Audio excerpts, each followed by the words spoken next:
పల్నాడు జిల్లా మాచర్లలో ప్రభుత్వ ఉద్యోగినిపై అత్యాచారం కేసులో నిందితుడికి కోర్టు రిమాండ్ విధించింది.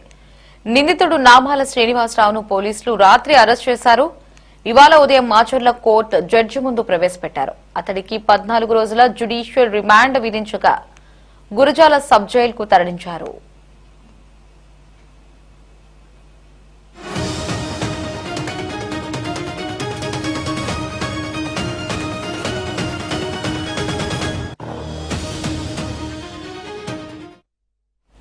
మాచర్ల పట్టణంలో యువతిపై అమానుషంగా అత్యాచారం చేసిన ఘటనలో నిందితుడు నామాల శ్రీనివాసరావును పోలీసులు అదుపులోకి తీసుకున్నారు. ఈ ఘటనపై ముఖ్యమంత్రి నారా చంద్రబాబు నాయుడు ప్రత్యేక దృష్టి సారించి నిందితుడిపై కఠిన చర్యలు తీసుకోవాలని అధికారులకు ఆదేశాలిచ్చారు. దీంతో పల్నాడు ఎస్పీ బి కృష్ణారావు ఆధ్వర్యంలో ప్రత్యేక బృందాలు రంగంలోకి దిగి రాజుపాలెంలో నిందితుడిని అరెస్టు చేశారు. మాచర్ల గవర్నమెంట్ హాస్పిటల్లో వైద్య పరీక్షల అనంతరం నిందితుడిని మాచర్ల కోర్టులో పోలీసులు హాజరుపరిచారు. న్యాయమూర్తి నిందితుడికి 14 రోజుల జ్యుడిషియల్ రిమాండ్ విధించారు. కేసుపై మరింత దర్యాప్తు కొనసాగుతోంది. ఈ కేసుకి సంబంధించి మరిన్ని లేటెస్ట్ అప్డేట్స్ ని మా ప్రతినిధి ప్రమోద్ ఫోన్ లో అందిస్తారు. ప్రమోద్, లహరి, ఏదైతే మాచర్ల పట్టణంలో సంచలనం సృష్టించినటువంటి అత్యాచారం కేసులో నిందితుడిని ఎట్టకేలకైతే పోలీసులు అరెస్ట్ చేశారు. ఈ రోజు ఉదయం గురజాల కోర్టులో జ్యుడిషియల్ రిమాండ్ అయితే విధించారు. అయితే ఈ బాధిత యువతికి కూడా నిందితుడు నామాల శ్రీనివాసరావు కూడా గత కొంతకాలంగా వీళ్ళకి పరిచయం ఏర్పడింది. అప్పటి నుంచి కూడా వీళ్ళు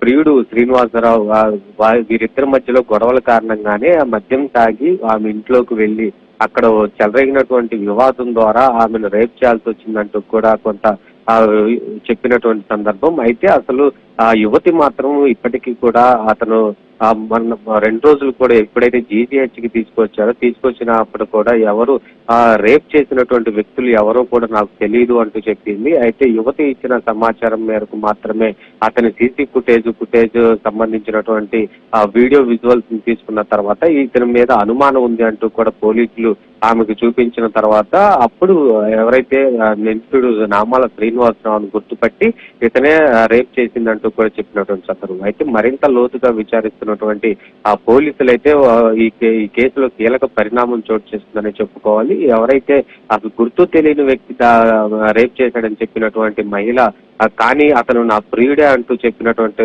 నేపథ్యంలో పోలీసులు అయితే ఆ యొక్క కేసును మరింత ఛాలెంజింగ్ గా తీసుకున్నారు. అసలు వీళ్ళకి పరిచయం ఎప్పటి నుంచి ఉంది, అసలు రేప్ చేయాల్సిన కారణాలు ఏంటో కూడా తెలుసుకునేటువంటి అవకాశం అయితే ఉంది. అయితే ముఖ్యమంత్రి చంద్రబాబు నాయుడు కూడా ఈ కేసుపై ప్రత్యేక దృష్టి సారించి ఎవరైతే ఈ యొక్క నిందితుడిని వెంటనే పోలీసులు అరెస్ట్ చేయాలంటూ కూడా అప్పుడు ఆదేశించారు. మహిళల పట్ల అసభ్యంగా ప్రవర్తించే వారిపై కూడా కూటమి ప్రభుత్వం సహించేది లేదు అంటూ కూడా దీనిపై నిందితులు ఎవరైతే ఉన్నారో దీని వెనక ఎవరెవరైతే ఉన్నారో వారు ప్రతి ఒక్కరిని గుర్తించి కఠినంగా శిక్షించాలని చెప్పేసి కూడా ముఖ్యమంత్రి చంద్రబాబు నాయుడు అయితే ఆదేశాలు చేశారు. అప్పటి నుంచి కూడా పల్నాడు జిల్లా ఎస్పీ, అడిషనల్ ఎస్పీ సంతోష్ నేతృత్వంలో అనేక బృందాలుగా విభజించి అక్కడ ఉన్నటువంటి సీసీ ఫుటేజ్ ఆధారంగా అతను ఎక్కడి నుంచి ఎక్కడ దిగాడు అనే దానిపై కూడా పోలీసులు ఆరా తీశారు. అయితే మాచర్ల నుంచి సత్తెనపల్లి నియోజకవర్గంలో ఉన్నటువంటి ఇక్కడ రాజుపాలెంలో కూడా తిరుగుతున్నట్లుగా కూడా పోలీసులు అయితే గుర్తించారు. అయితే వెంటనే రాజుపాలెం వెళ్ళినటువంటి బృందం అతన్ని అదుపులోకి తీసుకున్నారు. నిన్న మొత్తం ఈ కేసుకు సంబంధించినటువంటి పూర్వాపరాలు కూడా పోలీసులు అయితే సేకరిస్తా ఉన్నారు. అసలు ఆమెకు వీళ్ళిద్దరికి మధ్య సంబంధం ఎప్పటి నుంచో ఉంది అనే దానిపై కూడా ఆరా తీస్తా ఉన్నారు. అయితే ఆమె చెప్పినటువంటి వివరాలను అలాగే నిందితుడు చెప్పినటువంటి వివరాలను కూడా సేకరించి అయితే నిందితుడే రేప్ చేశాడని చెప్పేసి కూడా యువతి కూడా ఒప్పుకుంది. కాబట్టి అయితే ఈ యువతి మాత్రం ప్రస్తుతం అయితే ఇంకొక కేసులో ట్విస్ట్ అయితే వస్తుంది. అయితే కేసును కూడా విత్డ్రా చేసుకుంటారంటూ కూడా యువతి పోలీసులకు చెప్తున్నారు.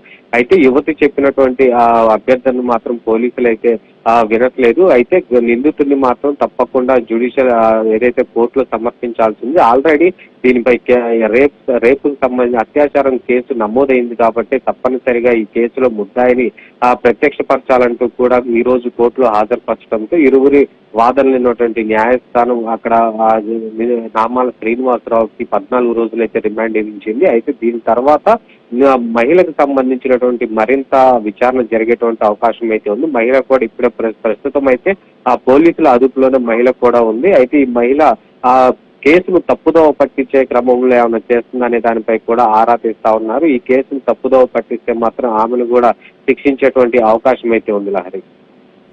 Right Pramod, thanks for the updates.